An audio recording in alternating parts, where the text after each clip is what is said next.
Bienvenidos al video número 11 del curso de CSS de Liricoteca.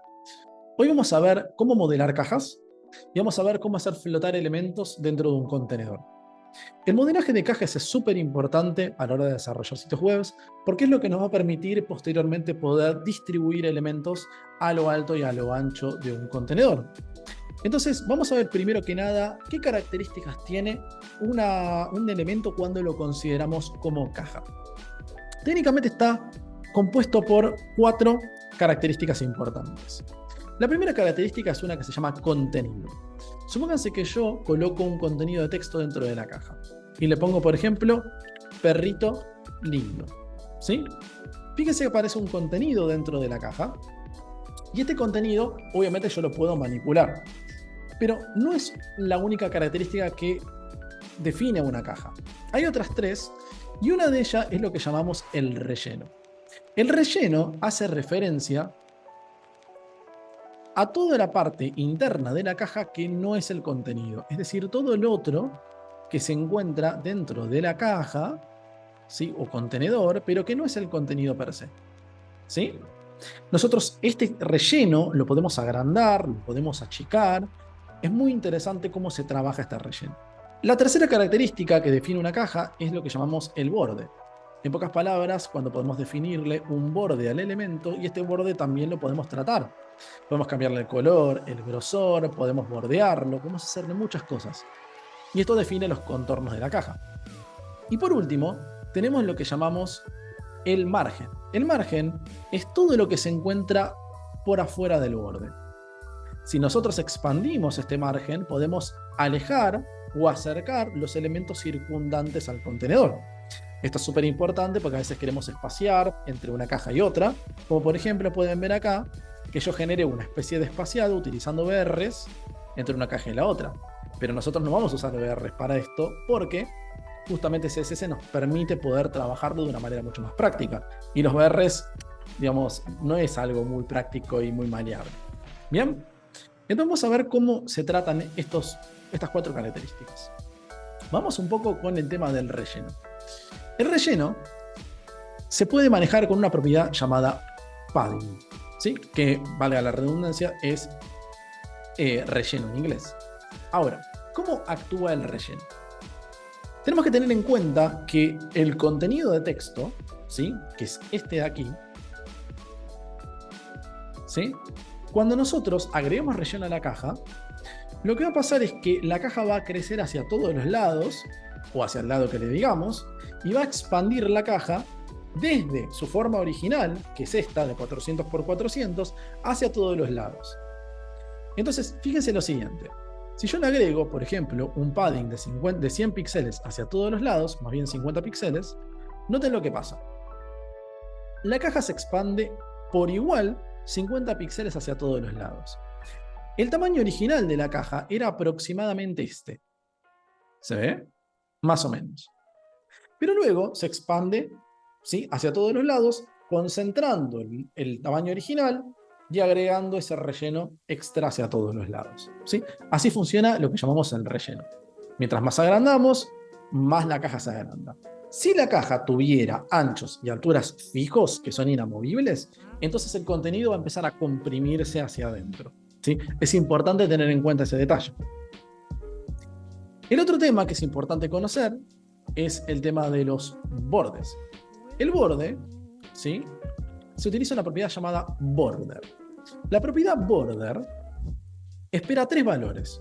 Un valor es para el grosor del borde. El segundo valor es para el tipo de borde. Y el tercer valor es para el color del borde. El orden de estos 3 valores es indiferente. No importa quién está primero, segundo, tercero. Funciona de todos modos. Entonces, imagínense que le vamos a definir un color. En este caso le vamos a decir algo bien oscuro, un azul. ¿Sí? No se ve el borde porque aún no definimos el grosor. Entonces le vamos a decir que va a ser de 2 píxeles. Si guardamos, fíjense, tampoco se ve porque no definimos el tipo. Entonces le voy a decir sólido.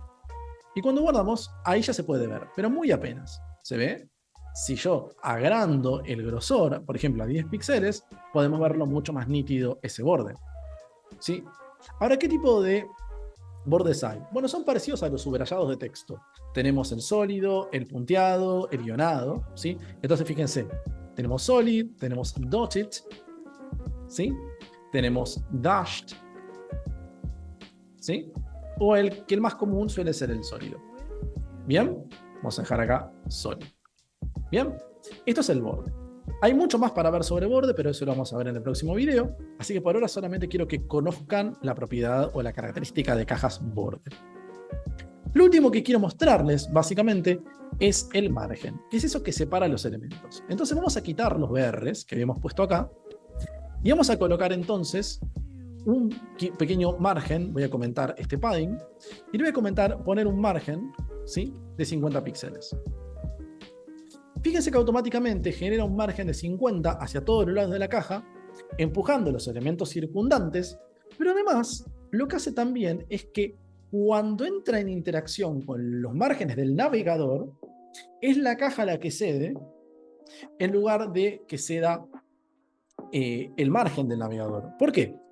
Porque los márgenes del navegador son algo fijo. Hagamos de cuenta esto. Yo tengo una silla al lado y yo decido imprimirle fuerza.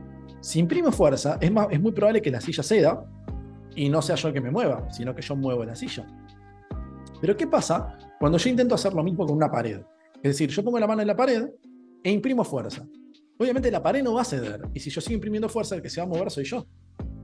Lo mismo pasa entre la caja y los márgenes del navegador, que son como las paredes del navegador. Entonces fíjense que cuando hay un margen hacia arriba y hacia la izquierda, lo que hace es que la caja cede y cede. ¿Bien? Ahora, ¿qué pasaría si yo no quiero, ¿sí?, colocar márgenes y rellenos hacia todos los lados? Es decir, yo quiero que, por ejemplo, que sea solo hacia arriba y hacia abajo, o solo hacia los costados, o alguno individual. Entonces veamos cómo funciona esto. Si esto que voy a mencionar va para los paddings y para los márgenes, va para ambos, ¿sí?, tanto relleno como margen, para los dos funciona igual. Entonces le voy a decir que quiero solamente, o sea, si yo quiero, por ejemplo, un margen solamente hacia la izquierda, le voy a decir margin left. Fíjense. Y el margen está solo hacia la izquierda. Si lo quiero solo hacia arriba, le digo margin top. Y está solo hacia arriba. Si lo quiero solo hacia abajo, le digo margin bottom. Está solo hacia abajo. Y para el otro lado será margin right. ¿Sí? Ahora, ¿qué pasa si yo quiero para dos lados? Bueno, podría decirle, por ejemplo, si solamente en el eje Y, podría decirle margin bottom. Perdón. ¿Sí? Margin bottom y margin top 50. Me da arriba y abajo, pero no me da los costados. Y si quiero agregar también el left, bueno, le pongo left. ¿Sí? Y le digo acá left 50. Pero fíjense que yo tuve que poner tres propiedades para poder dar a tres lados distintos, tratando de ignorar la derecha. Esto no es muy práctico, pues seamos completamente honestos. O sea, tener que agregar tres propiedades para poder mover un elemento no es práctico. Entonces hay una posibilidad de resolver esto más fácil. Si solamente llamo margin, ¿sí?, de esta manera, yo puedo elegir para qué lados dar los estilos. Ejemplo, si yo pongo un valor solo, automáticamente se computa los cuatro lados a la vez. Si yo pongo dos valores, el primero computa para el eje Y, es decir, arriba y abajo. Y el segundo valor computa para el eje X, ¿sí?, izquierda-derecha. Pero si yo coloco cuatro valores, cada uno va a computar para un lado diferente. Vamos a verlo, miren esto. Pongo un único valor, ¿sí? Computa para los cuatro lados. Pongo dos valores, por ejemplo, 50 píxeles y 0. Fíjense, computó arriba abajo 50, 0 a los costados. ¿Eso qué quiere decir? Que el primer valor es eje Y, segundo valor es eje X. Ahora, ¿qué pasa con el de los los cuatro valores que implican cada lado? Bueno, en este caso, esperen que agarro el lápiz. Fíjense que este va a ser top, este va a ser right, este va a ser bottom y este va a ser left, ¿sí? Arriba, derecha, abajo, izquierda. Ahora la pregunta es, ¿hay alguna regla memotécnica por la cual yo pueda recordar fácilmente a qué valor corresponde cada uno, es decir, a qué dirección? Sí. Miren, ¿les suena esto? ¿Te suena esto, por ejemplo? Si yo digo así, ting. Más bien, vamos a hacer así, miren. Vamos a hacer así. Y ahora voy a hacer esto. Y voy a hacer esto. ¿A qué se parece eso? A un reloj. Y si yo digo acá, por ejemplo, top, right, bottom, left, ¿en qué orden esto se está moviendo? En este orden. ¿Se ve? Entonces, lo que estamos viendo es que el orden que maneja es el orden de las agujas del reloj. Entonces es muy difícil equivocarse, porque simplemente te acordás que tenés que ir en el orden de esas agujas y listo, y se acabó. Entonces vamos a poner, por ejemplo, esas dimensiones para poder ver cómo queda. Le voy a decir a este, por ejemplo, 200, ¿sí? 150, 100, epa, y 50. Noten que puse una buena diferencia para que se note. Y miren, 200, ¿se ve? Acá 150 este no se nota porque no hay nada del otro lado. Acá hay 100 y acá hay 50. ¿Bien? Excelente. El relleno, el padding, se trata exactamente igual. Así que esto va para ambos. ¿Bien? Entonces voy a dejar simplemente 50 aquí. Ahí está. Y lo que quiero ahora es mostrarles un último tema que se llama float o flotar. Flotar nos permite poder acomodar elementos dentro de un contenedor, ¿sí? De una manera muy simple. Usualmente se utiliza más para textos que otra cosa, pero es muy práctico porque nosotros podemos hacer lo siguiente. Si nosotros tenemos, por ejemplo, ¿sí? Estas dos cajas dentro de un contenedor, súmase que le borro el contenido, ¿bien? Vamos a quitarle los rellenos y los márgenes. Y ahora yo les digo a estos dos elementos que van a estar dentro de un div de clase container. ¿Bien?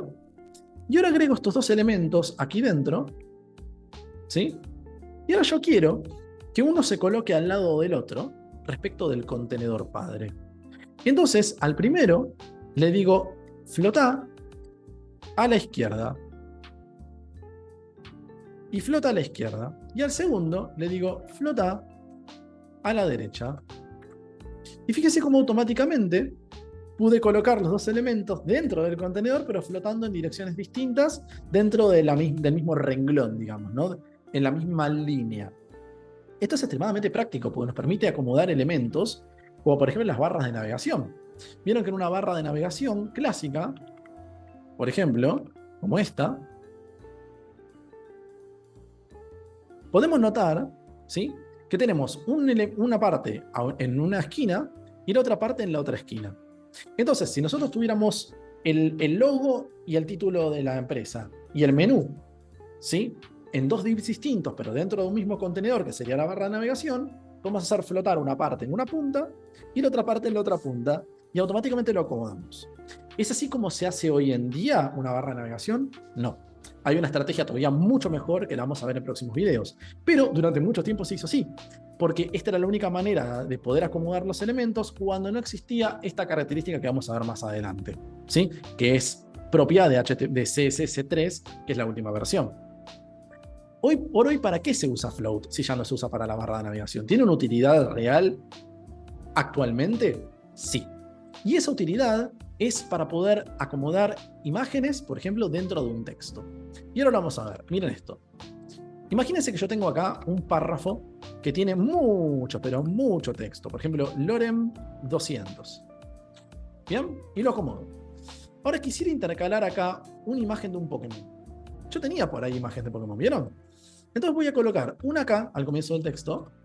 La vamos a buscar acá imágenes. Vamos a agarrar el Charmander. Ahí está, ¿sí?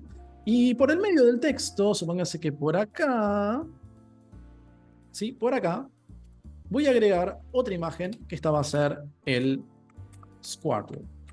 ¿Bien? Excelente. Ahora lo que yo quiero es que estas dos imágenes se intercalen en el texto. Entonces lo primero que voy a hacer es darles un tamaño decente a las imágenes. Le voy a decir que cada imagen la quiero de un ancho de 200 píxeles. ¿Bien? Excelente. Y ahora lo que voy a hacer es hacer que las imágenes floten en diferentes direcciones. Entonces, le voy a dar una clase a cada imagen. Por ejemplo, a esta le voy a poner class Charmander, ¿sí? Y a la otra le voy a poner clase Squirtle. Entonces le voy a decir, mira, Charmander, ¿sí? Yo quiero que flotes a la izquierda. Y miren, el texto se acomoda automáticamente respecto del elemento. Y ahora le digo, che, Squirtle, yo quiero que vos flotes a la derecha. Y miren, automáticamente se puede ver cómo los elementos empezaron a insertarse en el texto, igual que como lo hacemos en un Word. Simplemente decimos, hey, insertate en el texto y deja que el texto pase a tus alrededores. Y anda acomodándote con el texto. Para esto el float es extremadamente bueno y se sigue usando para esto. No para todas las cosas, pero sí para esto es excelente. Bien, entonces hasta acá lo que es la teoría del video de hoy. Entonces les voy a dejar una tarea para que hagan. Esta tarea es muy difícil en comparación con las otras que hemos visto, pero ya es hora de que pongamos en práctica las cosas que estamos viendo de manera más seria. Entonces, para esta tarea vamos a hacer lo siguiente. Atención. Tarea. Intentar replicar la tarjeta que voy a mostrar a continuación solo con lo aprendido hasta el momento. Entonces, y fíjense, el sombreado que van a ver en la tarjeta lo vamos a ver en el próximo vídeo. Esa parte no hace falta que la hagan ahora, la pueden agregar después. Y van a poder encontrar el enlace de la imagen de la tarjeta en la descripción del video. ¿Sí? Entonces, la imagen que tienen que clonar, por decir de una manera, la tienen que replicar lo más parecida posible, es esta de la... No, esta no es, perdón. Es esta. ¿Sí? La primera carta que vamos a hacer. Fíjense. No es una tarjeta complicadísima de hacer, pero no es fácil. ¿Sí? Es más fácil con cosas que vamos a ver más adelante. Pero yo quiero que la hagan con lo que hemos visto hasta ahora y se rompan la cabeza intentando resolverla lo más parecido posible. Van a necesitar conocimientos de display, que lo hemos visto, ¿sí? Inline, inline block. Van a necesitar conocimiento, van a necesitar usar float. Van a necesitar poder usar rellenos y márgenes para poder acomodar todos los elementos, ¿sí? Entonces, intenten clonar esta tarjeta lo más parecido que puedan con código, ¿sí?